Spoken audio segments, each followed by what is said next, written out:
Hello and welcome. My name is Emily Prieto, and I'm the co-host of the Seeds of Tao podcast alongside my husband, Joshua Prieto.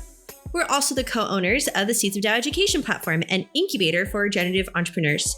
If you're new to the podcast, this is a podcast for impact entrepreneurs creating regenerative enterprises. We often get asked what exactly a regenerative enterprise or impact entrepreneur is. So if you're wondering, a regenerative enterprise builds triple bottom line profits through the practice of ethics and principles that lead to a more inclusive, fair, and balanced economy. Impact entrepreneurs, or regenpreneurs, as we sometimes like to call them, are those willing and able to take on the financial and personal risks of starting and building regenerative enterprises. You'll get to know exactly what all that means as you join us for this and future episodes, but know that we welcome everyone to join us as we work to build regenerative economies together. That's exactly why we are here doing what we do at Seeds of Tao. Our mission is to help establish regenerative economies in every bioregion by serving individual regenpreneurs like yourself. In this podcast, you'll hear the startup stories in all their glory from impact entrepreneurs all over the globe. You'll learn and grow the skills of building a regenerative enterprise from your peers, mentors, and leaders. Finally, we'll get to know each other as you engage in the podcast and join the wonderful Regenerative Business Economies Network, aka RegenBen, an open community where peers, colleagues, funders, allies, and supporters of regenpreneurs come together to build and the regenerative economies of the future. Join us every month for a wonderful episode as we collectively move beyond sustainability and into our regenerative future. It all starts now.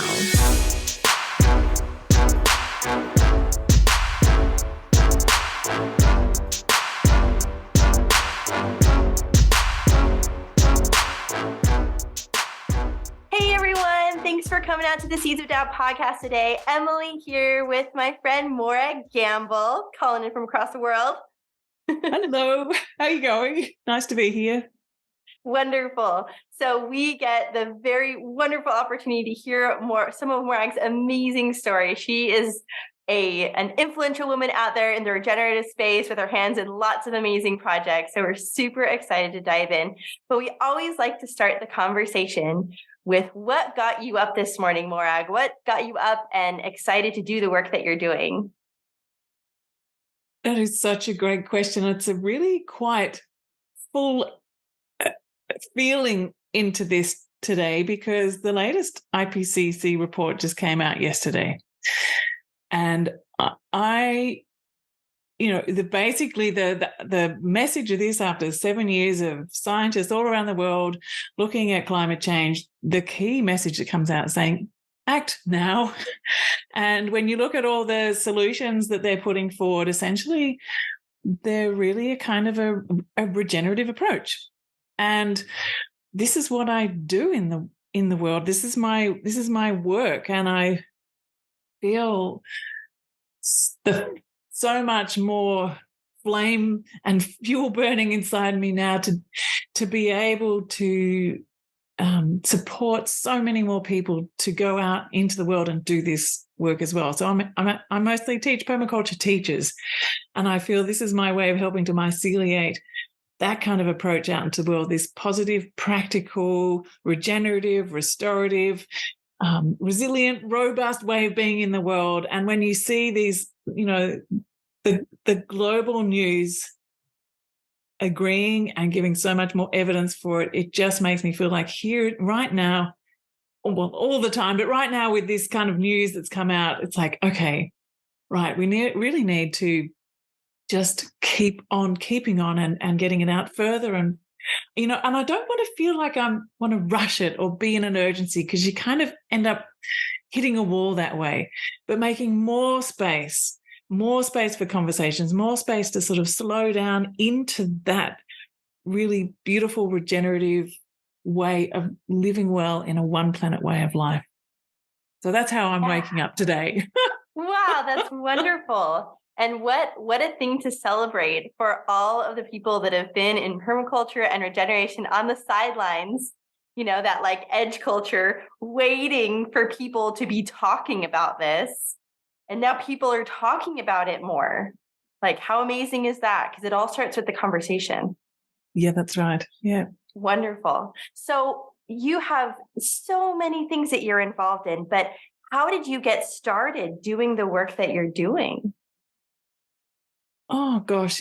I grew up in a household in the suburbs in Melbourne, in Australia. And I realize now how quite amazing it was. My mum and dad built this house, and they designed it to be oriented towards the north. And actually, in fact, they went looking for a piece of land in the suburbs that was oriented towards, for us, the north, which was the sun side, so that they could have good solar access and all those things. So they were thinking about it from very early on. And they filled up the gardens around them with native species to regenerate this place, to create a space for nature to thrive in the suburbs. And we had courtyards full of veggie gardens, and we always had a compost bin, and always talking about food waste. And the house was an active house. So, Mum would always talk about, oh, well, now that it's getting towards evening, we'll let these little up windows out so the hot air can get out, and then we'll close it up before we go to bed so that we'll keep it was the house was this living thing that we interacted with, that was embedded in the landscape and designed with an awareness of where we were. And it was about, creating a place that was for other species. And I remember one of my favorite books as a kid was the bird book. I would sit on the veranda with my mum, spotting what birds we would see off the veranda. And, I must have only been 2, and really being so excited when I'd see a kookaburra, and I knew exactly what page the kookaburra was on in the book, and showing that to mum. And so I just think this deep awareness and connectivity came from being, just raised in that kind of context. And my dad used to talk about, he must have heard on the radio, and they always listened to the radio was always on in the house, listening to the interesting conversations, and my dad must have heard Bill Mollison talking about permaculture on the radio, and I was probably only 8 or 9 at the time, I think. And what I remember is not Bill Mollison, but my dad talking about how excited he was about the fact that he's on the radio, people talking about these ideas, and how common sense it was. And I remember him, he was a very he's alive, he's a very practical man. He always talked about how, if you really had your wits about you, this would be the kind of thing that you would get into, because it just makes common sense. It's about caring for the earth, caring for people. It's really equitable, and it's ethical, and all of those things. And I remember that had such an impact on me, just at the cellular level, I think, that this word permaculture was taught. He had all the books, and I didn't really understand it at an 8 or 9-year-old, except that it was a good thing, and that we lived it.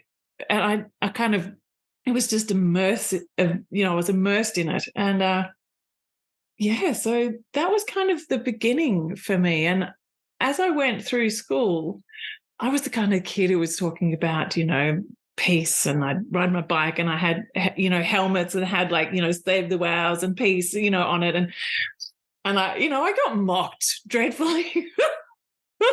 But what happened was that the teachers would come and tap me on the shoulder and say, Morag, there's this really cool United Nations Youth Association event happening in another state. Do you reckon you'd want to go and be a representative there? I said, sure, I'd love to. And they'd come and tap me on the shoulder about something else, because they knew I was interested and engaged, and I was passionate about this. And so those opportunities just kind of fell in my lap, and I went. I just said yes to everything that sounded interesting. And I found friends who were also concerned about that. And I remember marching in peace rallies. At that time, there was massive existential crises as well.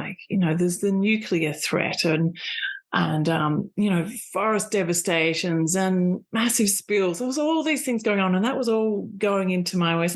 And I got to the point of thinking, I don't like people I don't like humanity. I don't like society. I don't like the politics we have. I felt really angry, thinking, how dare people destroy this beautiful planet? How could it possibly be that we could be doing this? There's something really wrong. And I got to the point, I think, as an angry, frustrated teenager, knowing humanity is like a cancer on this planet. And I remember even writing it in an essay, and I think I got a really good mark for it because I had a very good analysis. But I got to the end of it and I went, oh, that's really dreadful. I don't want to think like that. And started to really look at, well, if not that, then what? Like, if that's the way that humanity is going, And it really doesn't have a long-term future for any life on this planet. What's the alternative? And that's when I started refocusing in my mind on looking at, well, there's permaculture. I heard about that. Let's have a look at that a bit more, or let's have a look at other things. And so from that, I would trial through the back and look for other references and head off in different angles and reading philosophy of all different sorts and, Eastern spirituality, and spend a lot of time riding my bike in the forest or just being out in the garden and connecting in that way. And when I went to university, I ended up picking landscape architecture because it seemed to be the most similar kind of thing. It was a way to be designing human settlements and human systems that meant that you could focus on that. But I got incredibly disappointed and frustrated there as well because they didn't talk about that. They talked about how they could design beautiful landscapes for the rich and the wealthy. There were some massive suburban developments that sprawl out on the edge of the city, or golf courses, for crying out loud. I was like, And so I would start, and I think at one point I got absolutely incensed because I remember talking about the importance of designing with nature. And there was this one professor who said, "Oh, that's passé." How could be designing with nature be passé? Like, what do you actually mean? I don't think I had the confidence then to say that. I think I just went in myself and just like sucked in the tears maybe and just went, I don't understand. I don't understand this at all. And I withdrew. And I ended up going to a place called Schumacher College in England where they were studying ecological thinking. And that's where I just went, oh my gosh, this is where all the people that are talking about the kind of things that I understand, that make sense to me, this is where they are. These are all the scholars and the thinkers and the people from all around the world. Like, oh my gosh, I belong. There is there is a way of thinking that I can kind of fit, like all these ideas that had been percolating and I'd been sort of cherry picking from different places. Like, oh my gosh, yes, there is a collective group of people everywhere in the world who are thinking this and imagining a more beautiful world, all of that.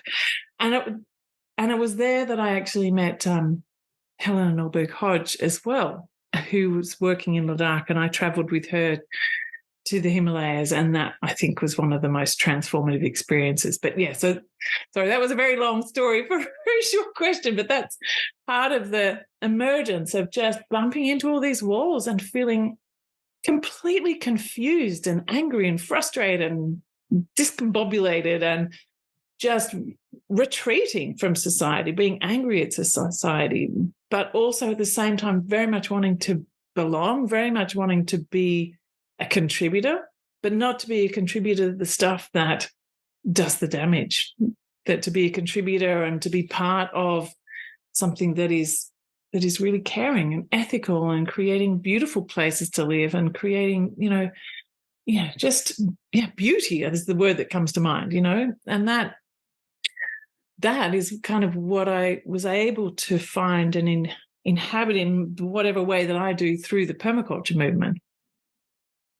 That's so interesting. I think that that's such a common experience for people in regeneration and things. Like, we're facing this dark thing, right, that keeps coming closer and closer. And it's so easy for it to just take us over, or we can choose to stand up and do something about it.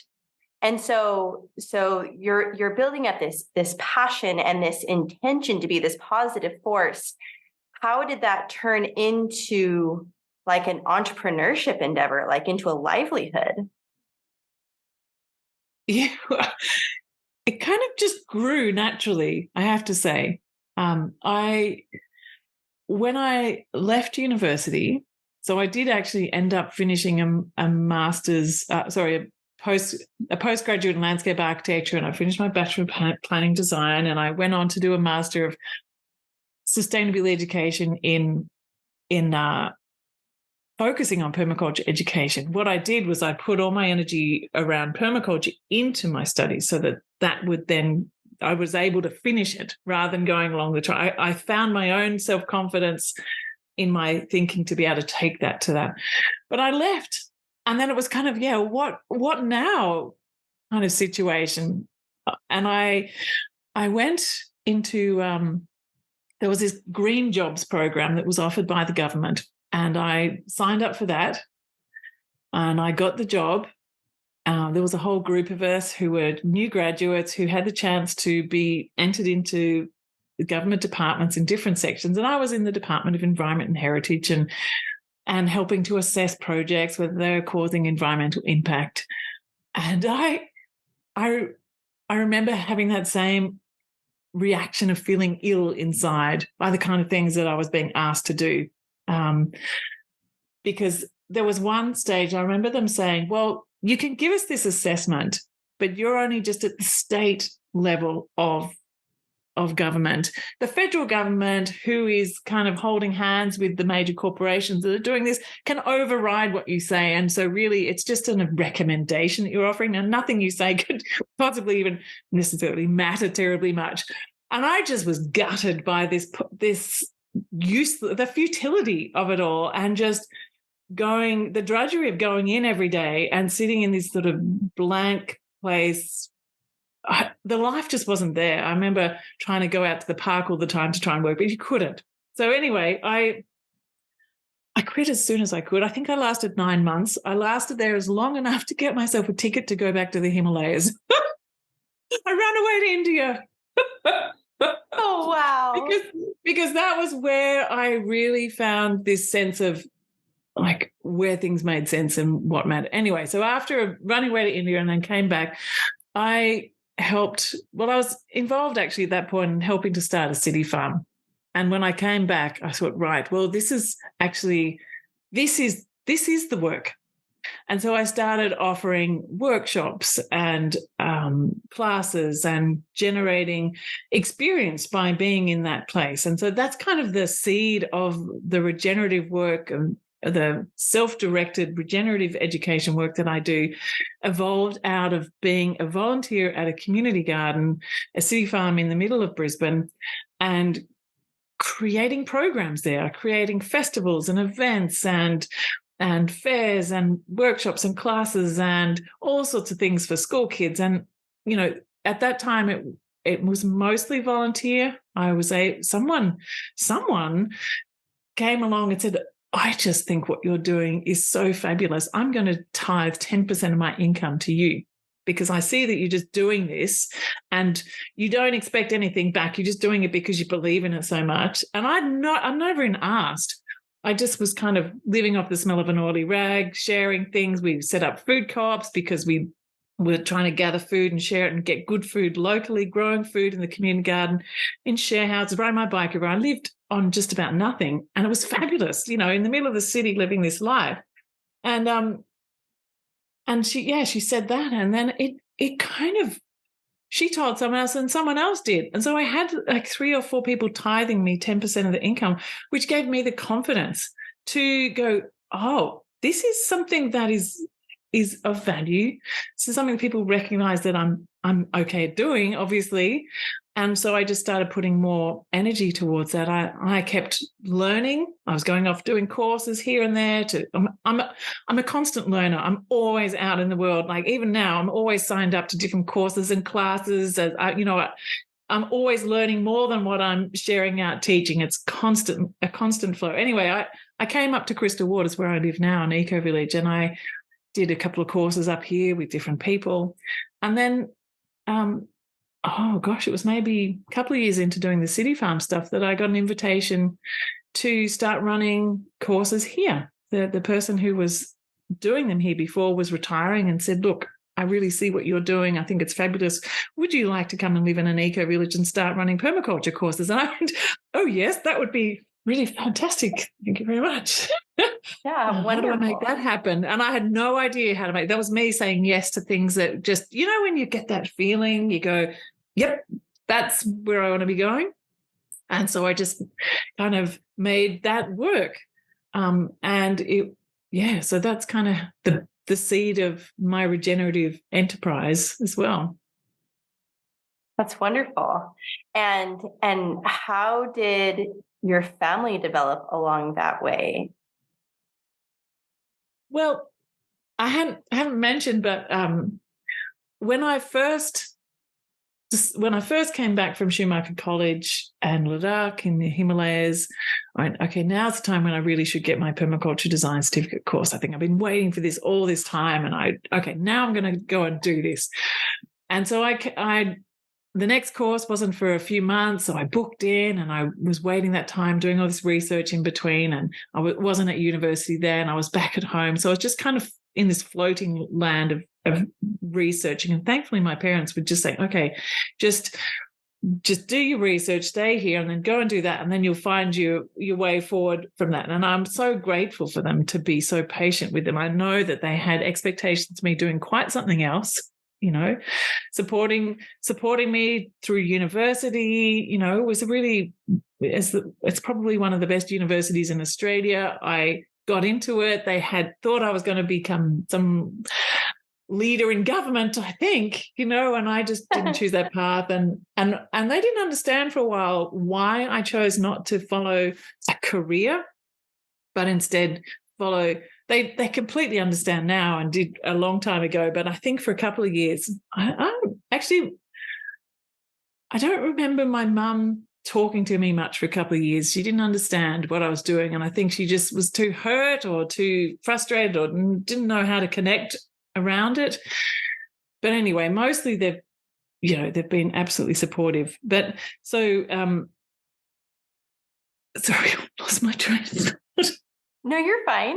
Well, I was asking about how your family developed, because you're not some single lady just going off doing all permaculture stuff. Like, you've got a family, and that's not always super common. So I think it's important to share that journey as well with it, while being an entrepreneur and growing this business. Yeah, so I landed at this permaculture course, and there was this nice young man there. His name is Evan. We were both 23 or 24.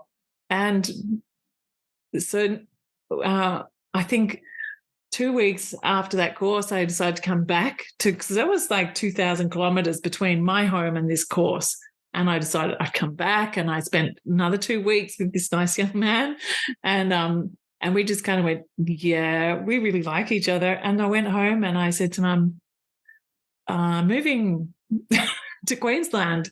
It's like, oh, you what?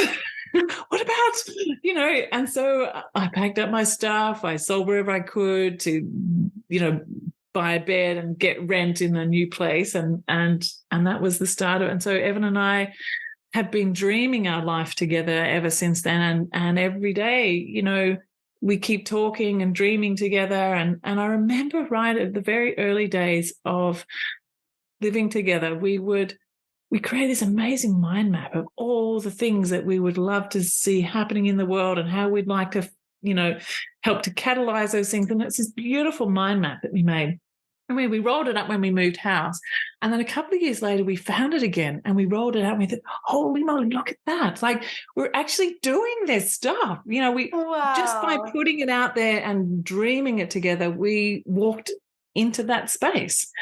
And so he and I have created these enterprises together. We've been teaching together. We've traveled and taught in 22 countries.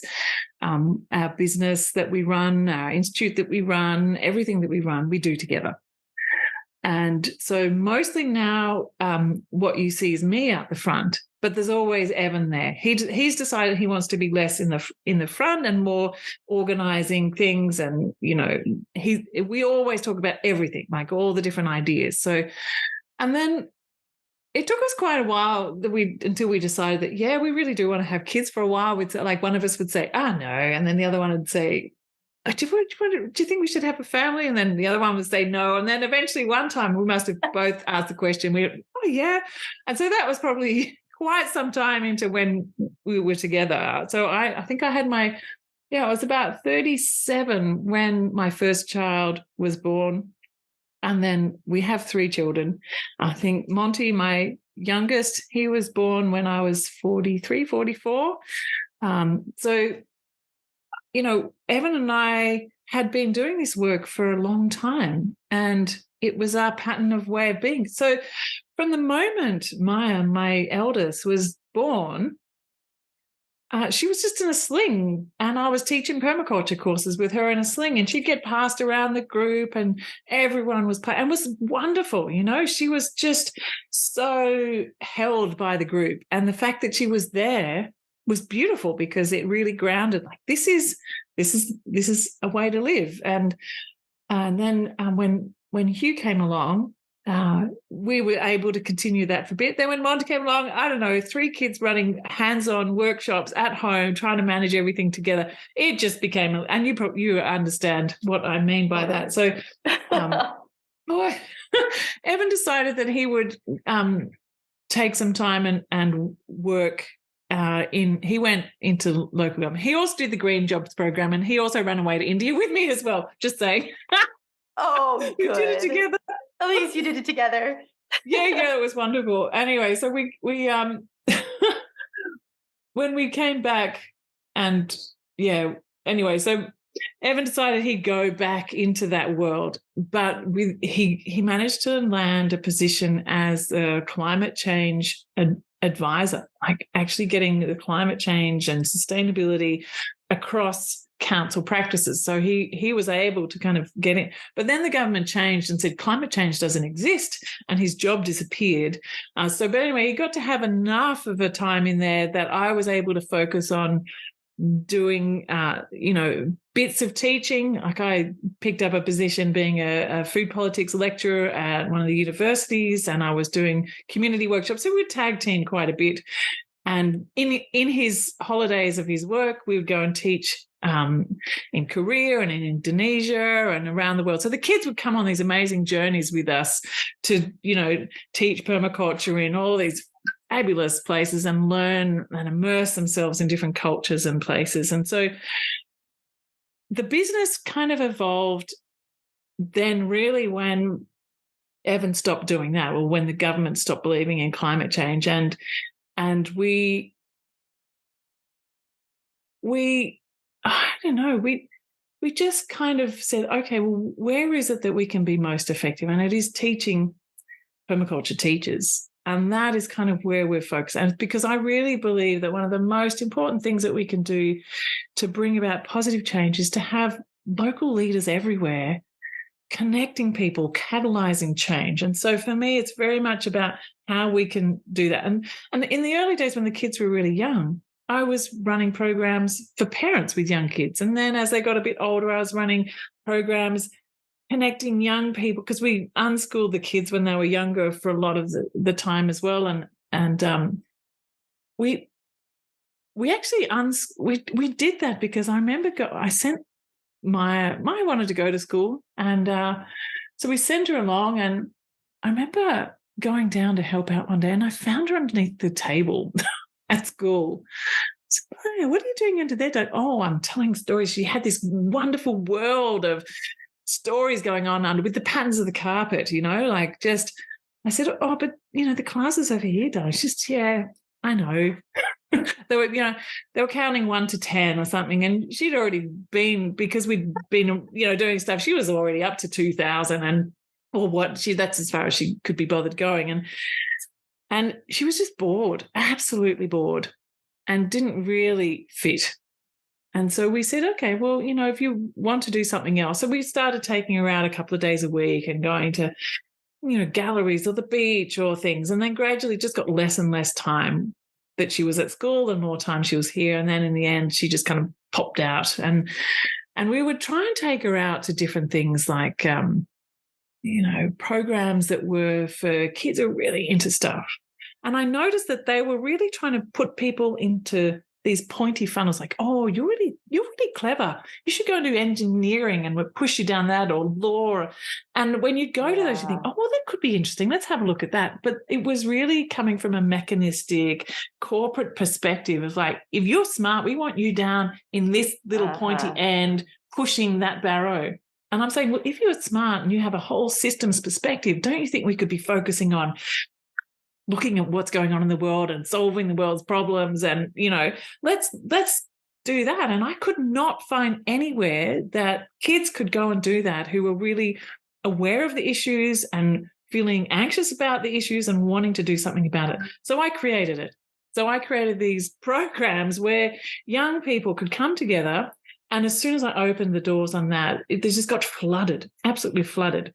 I would invite in friends of mine who are amazing ecological engineers or ecological architects or mathematicians, and bring them in who had this ecological perspective and work with the kids to try and understand bigger picture ideas. And it was fantastic, so fantastic. I also open up programs and camps. I've done this for 20 odd years for high school students from schools around to bring them in an immersive experience here. And so there's all these different ways that I've been able to try and bring my family as they're growing, and they're growing into different awarenesses and understanding into the world. And then as I'm going on, I'm creating programs with them, basically. And so PermaYouth grew out of a program that I run with my daughter, for example, and has unfolded and gone to places that I could never possibly imagine and has a life of its own. But, it has been a natural unfolding. It's not like I had a plan, okay, I'm going to go and do this, and that's where it's going to go. There's like an intention and an impulse and an ethic and a feeling of wanting to be able to respond to what's in the world as the most positive way that I can, and at the same time make a living. And that's kind of where it's come from. I think that's so wonderful that you're bringing up this, I hate to throw the word organic around because it's such like this buzzword, but this really like organic approach to entrepreneurship and to having a family. So many times, it's your entrepreneurship is just so life-sucking. Like people really struggle with the work-life balance, and they don't think they can do that and have a family. But like you've really shown, like you can, and your business. All businesses grow and pivot and develop, and that's okay. And that can, instead of trying to work against that, that can really work with the growth and development of your life and your family. How powerful is that? And I also think too that having your own business and being able to weave it around the fabric of your life and the fabric of your extended family as well. So I shut up our office here and our home here at the Eco Village for pretty much most of December and January, and I head down to where my family is and my extended family, my parents, my brother, my cousins, my aunts, and all of that family, and we go, and the whole family goes down, and we live down there for that time. And that's deep connect. And I can take my laptop with me and I do things, and I still, podcast, and I connect with students and run classes, but it's at a different scale. I've sort of pull back a bit and I land in that way. And I've designed the structure of the programs that I have that enable me to do that. And, my daughter has just left home last couple of months. She's headed off to her own university journey now, and she lives 1,400 kilometers away. We still talk every day, and we're still working together, digitally doing things. We hosted a beautiful session the other night with Helena Norberg-Hodge, and she was teching with me and asking questions from the audience to Helena. It was just awesome.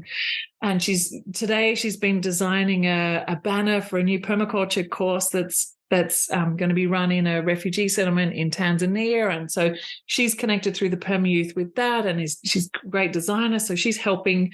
So we work together on all these different things through our charity, through our business.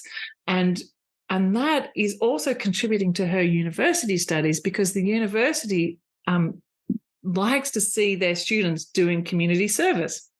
And so and she's kind of interning, and she's also earning her way to stay out of home by working with me too. So my business, or our business, is able to support my children as they enter into the next stage of their life. And so I'm redesigning and rethinking even now, every day, and I'm so grateful for that opportunity to be able to shape it around what's going on. And she was really sick recently down there, and I thought, oh gosh, she's by herself down there. She's still only 16, and so I just picked up and I went down there, and I was looking after her, and then I would go and find a spot in university with my laptop and still be able to connect. And, so it's this flexible space. And so that's why in many ways I ended up taking a lot of the work that we do online, because it gave me that flexibility to move. It didn't matter where I was. I could still share the stories from home. People can see what's going on around, but I can be in many different places and still connect. It also means the possibility for me to connect with people who couldn't travel, whether it be for reasons of mobility, for reasons of the cost of moving, the reasons of not wanting to fly all around the world to do this thing.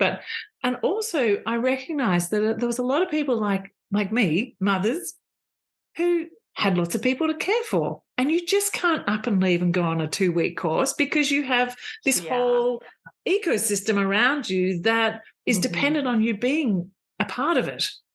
And I really recognize that these spacious online courses that I run mean that you can drop in and out at your own pace. You can connect with people online in a learning community. You can study by yourself. You can come in and out as you need to. You can bring your kid along if you want to. And that's what I'm really loving now too, that people are going, so I can homeschool my children through this program. I can work side by side with them. And,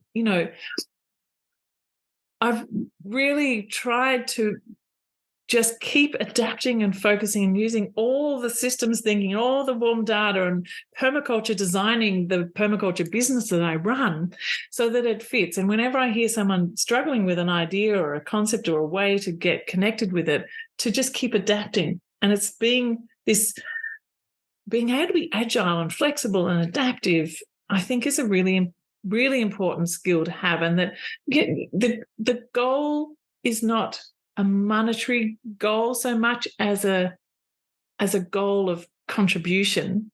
And somehow by disconnecting from that, I've got to hit a target of making so much money, it just kind of happens. And I have to say that I'm not really ever focused on the money. And I know that Evan at times said, how can you not focus on the money? Like, this has been a conversation we've had, like, we have to make a living. I said, just we do. It just works. Look, here we are. We're okay. We live in a house. We have a garden. We have beautiful kids. We survive. We do well. We okay. And it's been a liberating thing knowing that when you show up and you're there completely authentically and being there for the purpose that you're there, anyway, that's how it's worked for me. I can't say that it's going to work for everyone, but that's my story. And I'm so delighted. Delight is not even the word. I feel so happy, thrilled, blessed, whatever the word is, that I can spend my life dedicating to raising a family, running a business, living my life where all of the pieces kind of connect. And this is part of the inspiration that I felt from, I think, being in Ladakh, up in the Himalayas, where there wasn't a separation between work and play and family. Everyone was always involved. It wasn't something that happened, okay, now I'm playing, now I'm going to work, now I'm in family time. It was this beautiful interplay all the way through the day, intergenerational, and there was like a lilting work time. Like I just remember I was out in the fields harvesting the grain, and you do it by hand. It's always generally slow, and everyone was singing a song.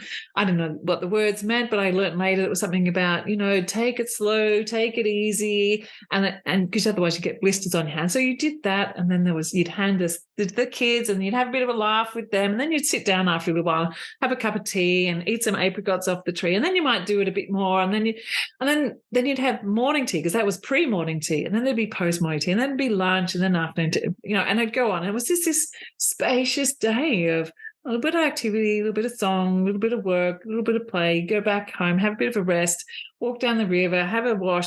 And but all this amazing work got done. but totally interconnected with culture. There was the monk would come through, the Buddhist monk would come through and offer some chants, and like it was this holistic, whole person, whole community experience. And I came back to Australia and I looked at our way of life and just found it so disconnected from so many things in so many ways. And you go to work to do something which didn't really fit. It made me feel kind of tense because it didn't fit with the ethic that felt so right to being present in the world. And then, there was all the social clubbing kind of stuff. It's like that didn't fit either. It's like, so finding a way to go, okay, well, this is life. This is lifing. This is what lifing means to me, in a way that I can be raising a family, making a living well in an eco-village, contributing to community, and through this frame of regeneration and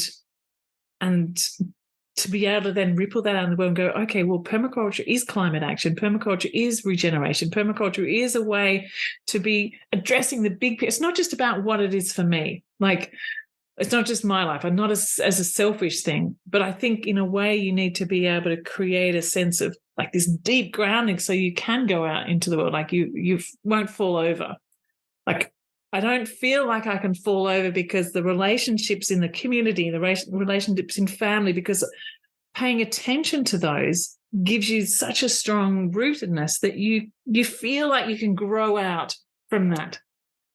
And that is such an important thing, and so tending to the relationships that matter in our lives and tending to the roots, tending to things that aren't necessarily so visible but yet are so essential in order to allow these things to flourish. If we're just focusing on the fruits of our labor, we miss the point, I think, of what lifing is all about, and creating a business which will thrive and which can weather some storms. The deeper your roots are and the more connected you are into the community, you find that, there may be times when you just don't have a fruiting season very much. But then next time, that others will help you to tend and compost the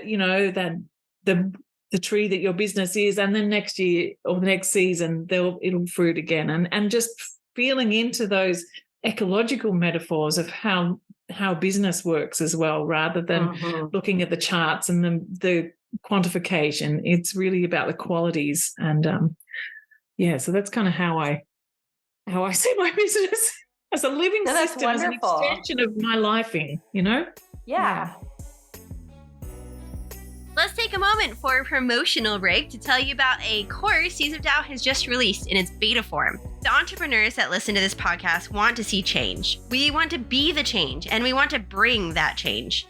We want to change the culture from an extractive and degenerative one into a permanent regenerative one, a culture that cares for its people, planet, and future. This is the reason why so many entrepreneurs we talk to at Seeds of Tao start regenerative enterprises. They don't do it for the money. They do it because they want to see change. The challenge is that it's hard to build a business, especially a regenerative one, that is the catalyst for change. I often interview and speak with individuals that have managed to build a business and livelihood from their passion. And they often tell me that they wish they could do more, or they feel like their efforts aren't enough. They want to scale their efforts and the efforts of others, but they don't know how. Don't we all feel this way sometimes? We see our neighbors, industry, peers, suppliers, producers falling further into degenerative practices, and we think, I've made the change. Why can't they? How can I get them to change? We know it's hard to change, and for some, it's harder than others. We also know that we can't change others, only ourselves. We can, however, pave the way for change and make it easier for the next person to be that change. That path always starts with a story. Seeds of Tao has launched its first online course for regenerative entrepreneurs, and its objective is to help you pave the way to regenerative change through the power of your brand story. You'll learn to naturally grow and scale your business using brand storytelling and other inherent marketing systems that have stood the test of time. As you do this, you'll learn to do it in a way that influences change, not forcing change. No, we should never do that. It never works. Nor should we manipulate, even though it's an unethical way to make things work. Let's be a positive influence through the story and the message that we put out. The course is called the Story Seed, and it's the first of 6 initial courses we're releasing to help regenerative entrepreneurs build the regenerative economies of the future. The first 500 students to enroll in Story Seed will gain lifetime access to this course and the other 5 courses in our initial catalog. To give you an idea of what some of those courses will be, in addition to Story Seed, which covers marketing and messaging, we're building a funding and finance course and a course that helps you navigate the cultural forces and flows that you face as you create systematic and cultural change in your industry. On top of lifetime access to the Pando Academy course catalog, you'll be able to join us for weekly office hours, utilize step-by-step action workbooks, get discounted prices on other offerings, and other amazing benefits. This is a beta offering, which means you're helping us pioneer an education platform and accelerator for regenerative entrepreneurs. If you're an innovator and early adopter building a regenerative enterprise, come pioneer this with us by following the promotional link in the description or show notes and enrolling in Story Seed. Okay, let's get back to the episode.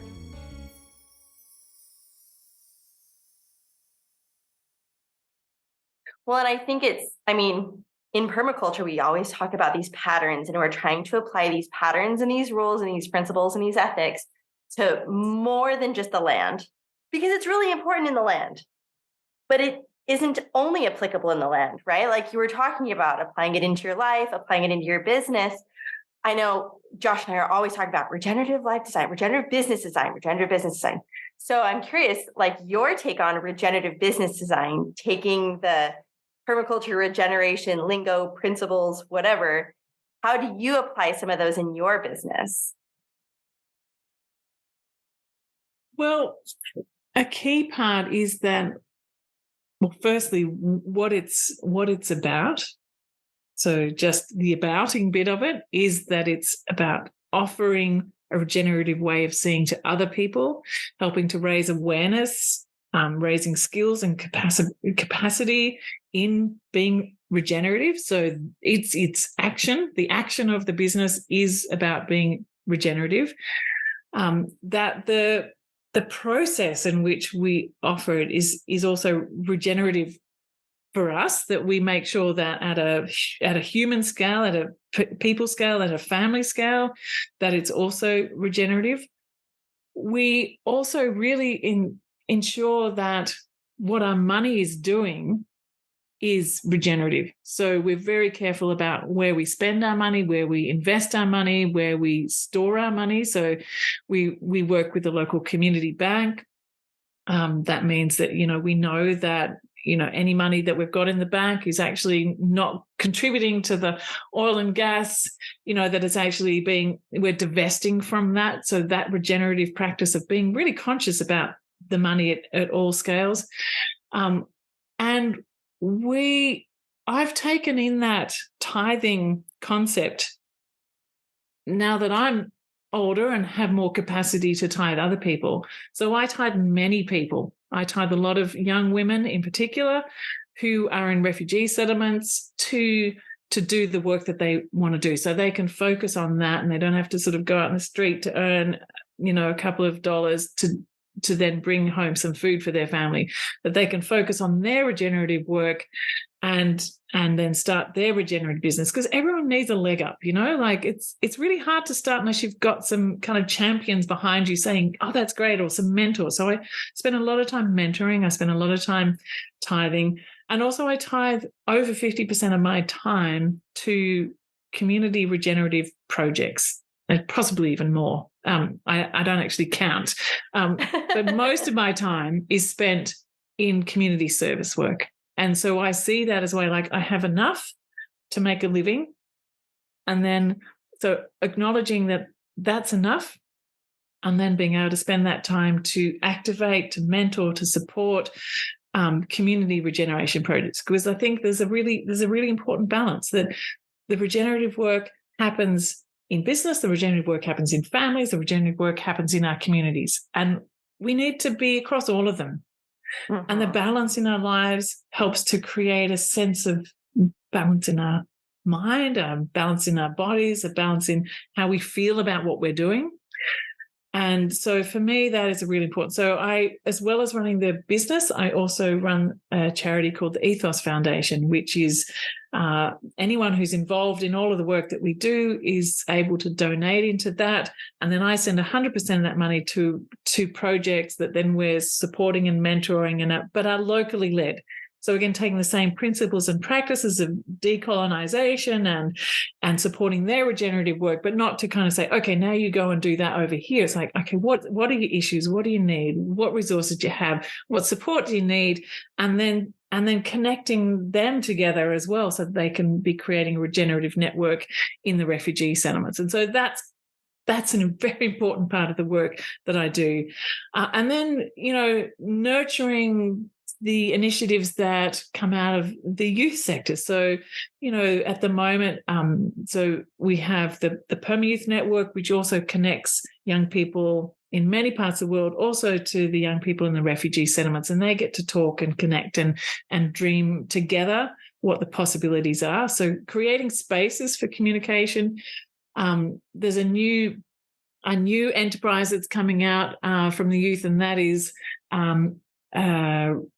a clothing line, which is we will have permaculture messaging, permaculture art, maybe art from the refugee youth as well, all on organic and recycled clothing, which can be connected to a YouTube channel which has those messages.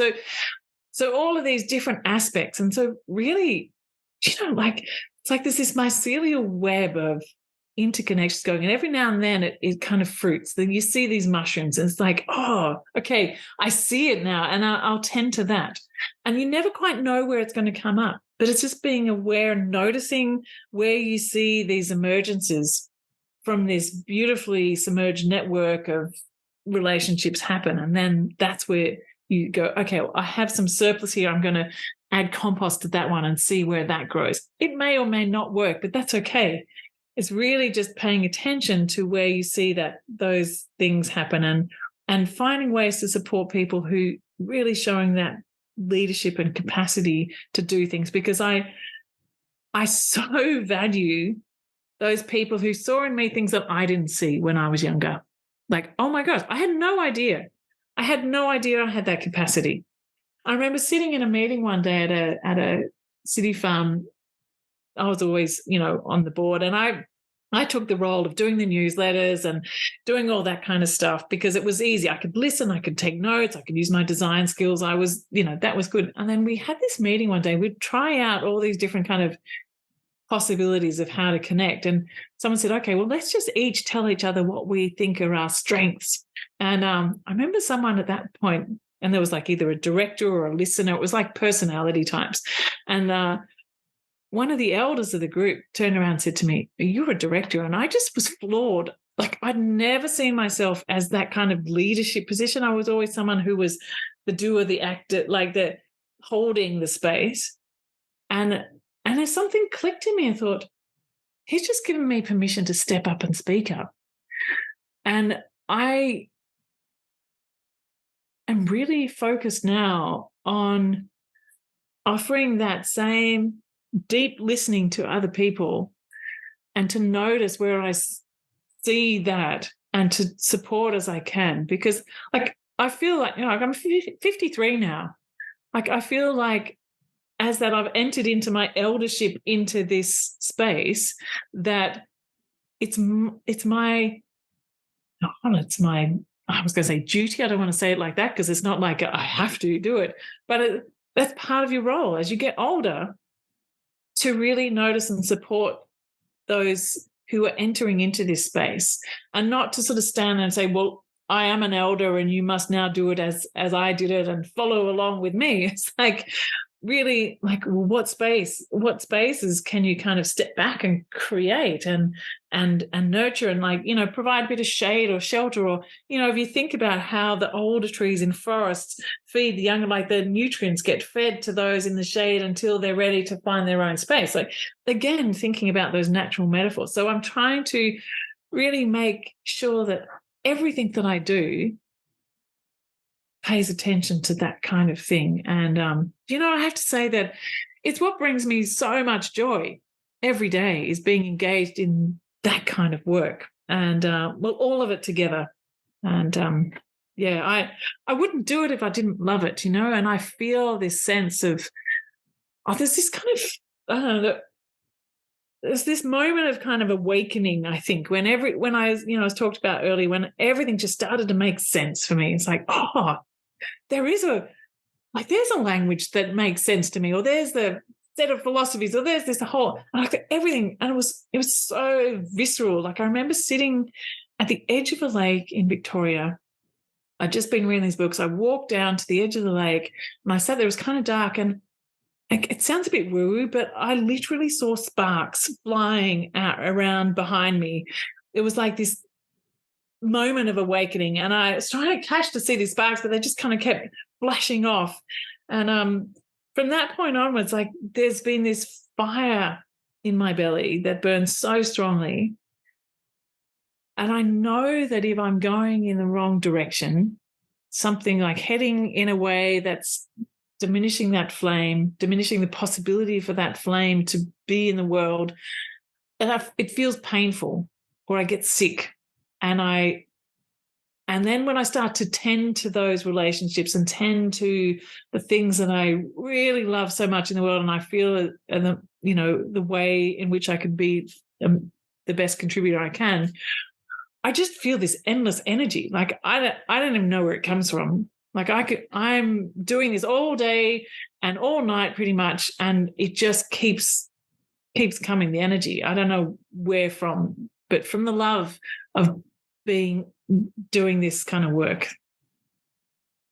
Yeah, that's so interesting. I think that a lot of people in the regenerative work, once they kind of find that alignment in themselves, they're just so internally motivated, right? It's like, I found my place and this is what I'm supposed to do. And what could possibly be better than doing what I'm meant to be here doing, right? Like you can't be gifted that from anyone else. It's just this internal thing that once you clue into it, if you clue into it and if you start doing something that's not aligned, like you can feel it because you're out of alignment.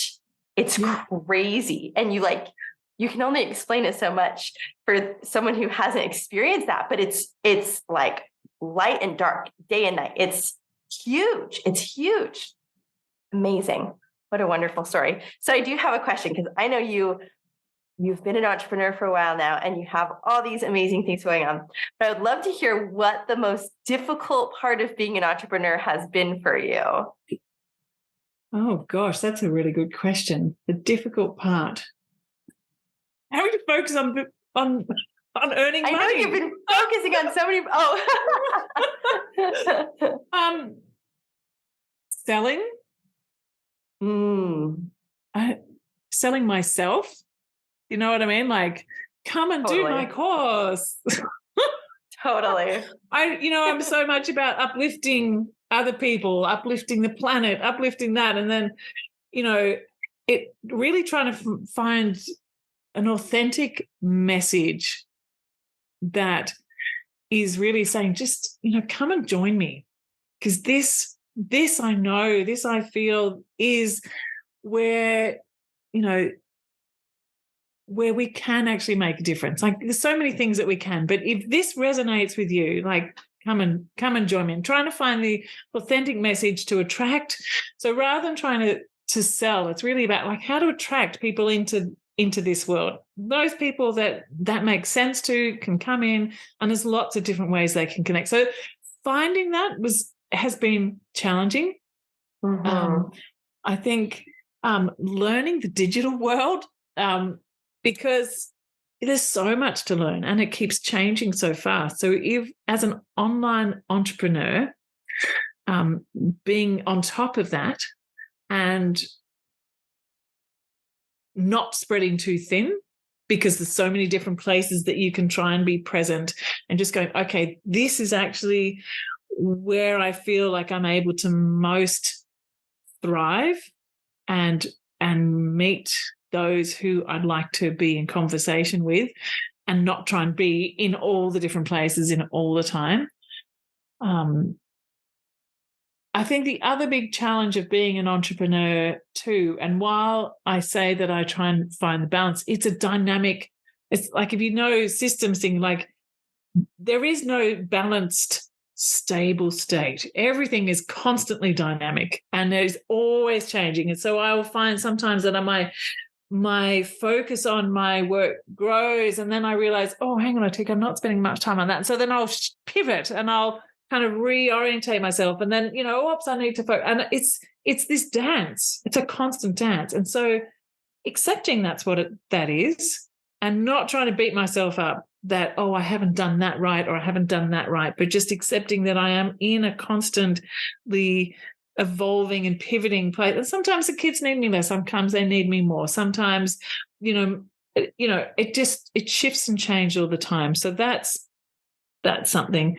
I also find myself really challenged by the fact that I would like to be able to donate more to the work that we do with refugee communities. And that hurts a lot every day, knowing that I can't actually give more money or time. And I would like to try and find a way to do that more because it's, when you really are in conversation with people who are at the forefront of climate change, the forefront of this capitalist system that people in the West have benefited from, and you understand this impact so deeply, how it's impacted their lives, and feeling the possibilities of how easy it is to make a difference, but yet needing more people to come and join in that because it's a different way. It's not like aid. If you listen to Jason Hickel, for example, the scholar, he's a economic anthropologist, and he talks of, it's been in lots of different works, but, at least every dollar of aid that goes into somewhere like Africa, for example, at least $3 is extracted in resources. It's really just it's not a system that's helping. And so a sort of more trust-based philanthropy approach, a relational approach, a way of supporting local communities to unfold their potential and be in charge of what direction they take. What is most important? Not like what someone else says is most important. Okay, go and do these projects. So, that I struggle with. But,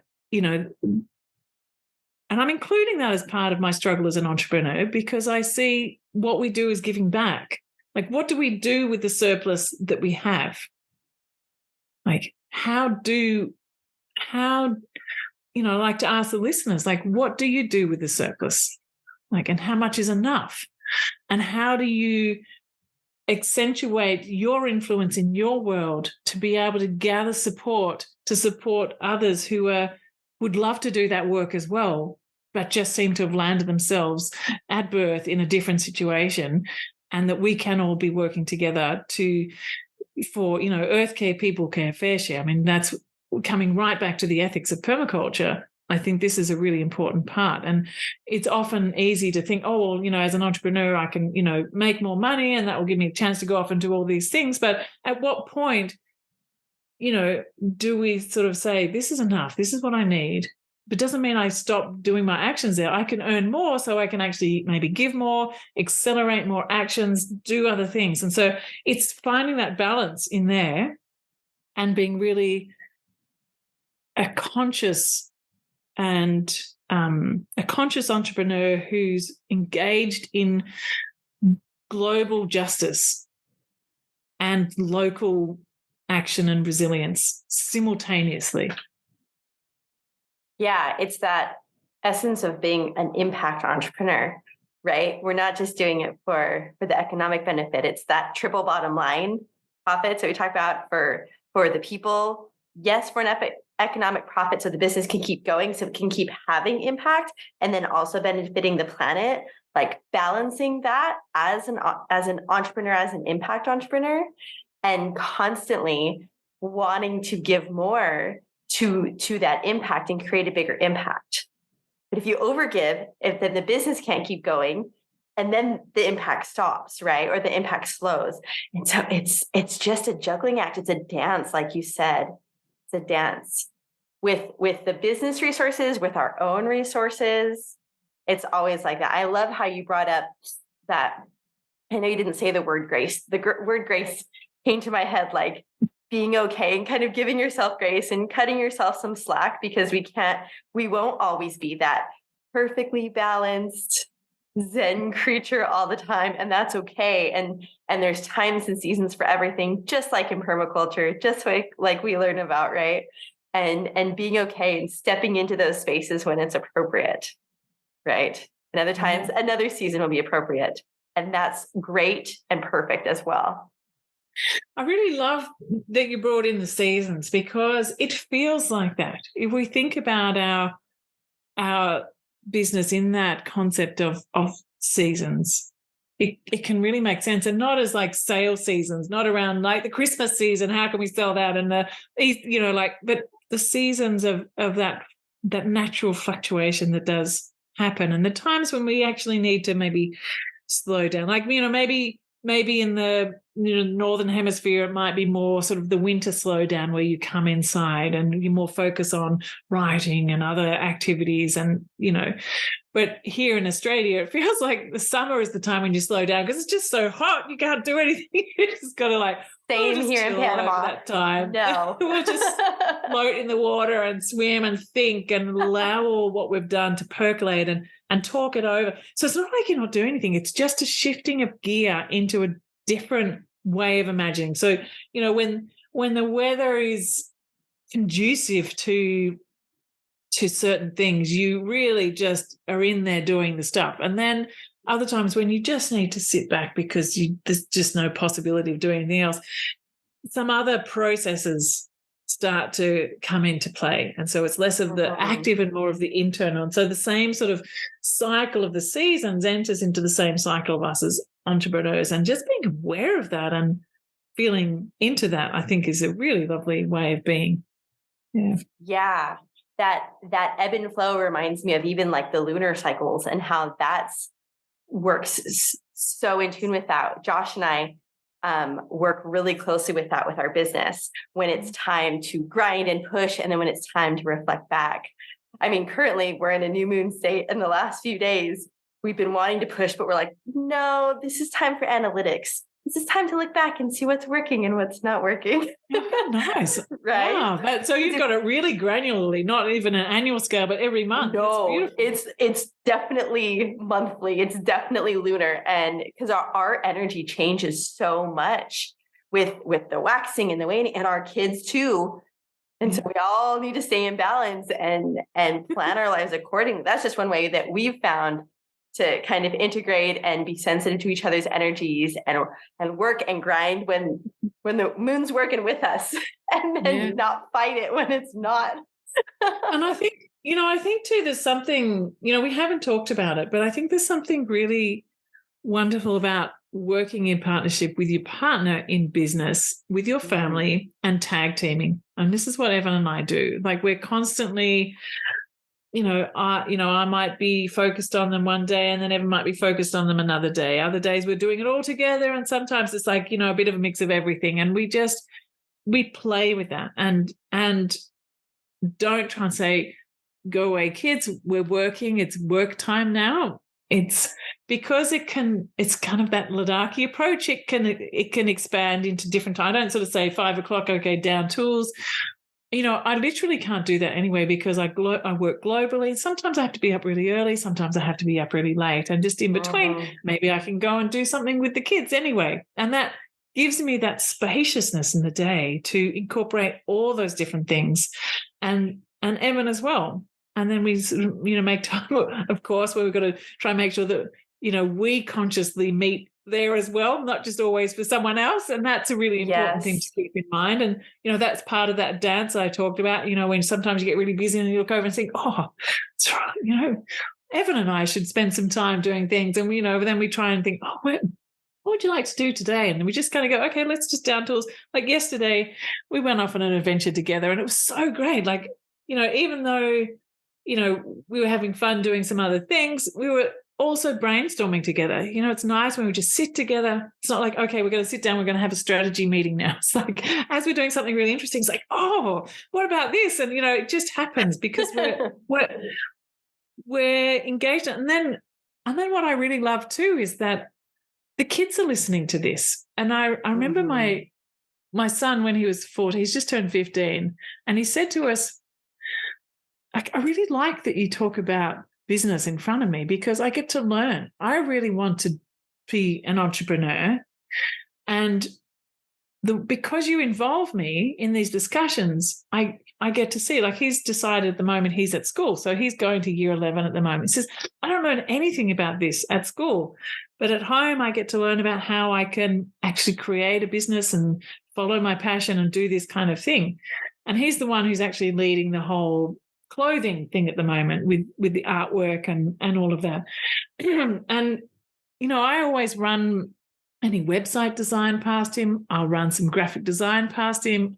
I'll run text past him and say, what do you think? And he'll say, oh, it's like you're using all those kind of big, complicated words again. Like no one's going to get it. Just be yourself, speak. And I so appreciate that. It's not trying to dumb it down, but it's just like making sure that I get the lingo out. And and then he'll be really interested, say, when I'll tell him how I'm doing a campaign at the time. It's like, oh, so these are the letters I'm going to send out, and this is the strategy, and this is the social media, and he'll map it with me, and he'll look at it and say, oh, that's worked really well. Why don't you do that? And so together, like I bounce ideas off him. It's so awesome, and for him, he loves it. He gets really excited about it, and he'll come in and check, how's it going today? And then he'll high five me. It's like, Mom, you're doing really well. It's like, oh, great, I've got a champion in my son, and even the little one who's 9 still, I'll ask him about things, and in fact, he's a very sensitive kid, and I was showing him some of the emails that I was getting from different people in Kenya, and there was one email that came in about a young boy who's disabled, and he couldn't go out to play with the other kids because he didn't have a wheelchair. He was just stuck at his desk. So at playtime, all the kids would go out to play, and he had to sit in the room. He couldn't do anything. I was really, and I said, oh, they've asked me whether I'd buy him a wheelchair, and he just looked at me and said, well, buy it for him now. And then I stopped. I went to do something else, like make a bit more dinner. And he says, have you bought the wheelchair yet? And I said, oh, I'm just finishing it. No, buy it now. And so he was so moved by these stories that he would then, I often tell him about, oh, well, I've just got an email from so-and-so. I've just got this. And then we get the video back about the kid at the school with his wheelchair and his mum. And this little boy has now, because Monty picked up on that particular thing, and this boy has now got a half government scholarship to go to a special school that services the needs of disabled kids, and we were able to support the other half of his education to get him to this school now. And so he's part of that conversation in that. And then, like I was saying before, Maya has developed a lot of really great graphic design skills because she's helped to do all the PermaU things. And so she's now designing the banners that go up for the permaculture course in a Tanzanian refugee settlement. And so all of them are engaged all the time in the business in different ways. And I speak to them not as children, as like, oh, you're just the kids and this is for you. I'm doing this because I'm going to earn money so you can have these things. It's like we are together in this, and I really value your input. And, I need some ideas about this. What do you think? I've just done this, and it's our family way of life, our livelihood. And it's together, and we go on expeditions together, and we go on journeys together, and they might not be involved in the teaching. Sometimes they are. Sometimes they'll come and teach certain aspects of it. Maya helps me teach a lot. Hugh might often be in the background. Monty will come in bring in all the animals and the livelihood, and be, and create the context. And it's just wonderful. I really love this sort of tag teaming amongst all of the family in a way. It's not just Evan and I looking after the kids that run the business. We are in it all together, and they all really, and they understand why we're doing it, what the ethics behind it is, how we really value being able to give out from the business and why we're doing that.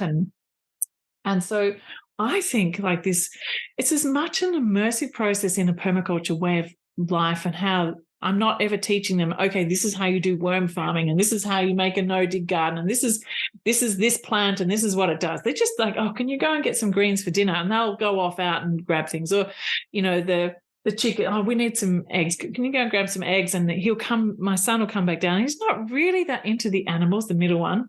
But he said to me the other day, hey, Mum, I reckon you might need to get some more grit for the chooks, or let them out a bit more, because the eggs are a bit, brittle. It's like, where did you get that piece of information from? Like, it's all in there, like this immersive process. And I think in many ways it's the same with the enterprise. It's the same with the entrepreneurship, like just being immersed in that process and having the chance to start their own things, to have the chance to play and fail, work, whatever, and influence what I'm doing as well.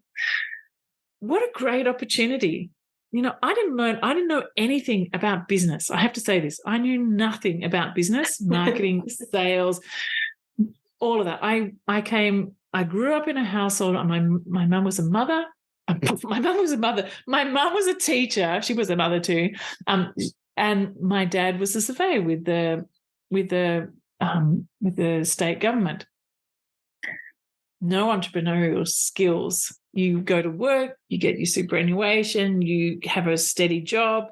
That was the thing. And that was what I was being raised to think was a good life to take on and to go into the world and do.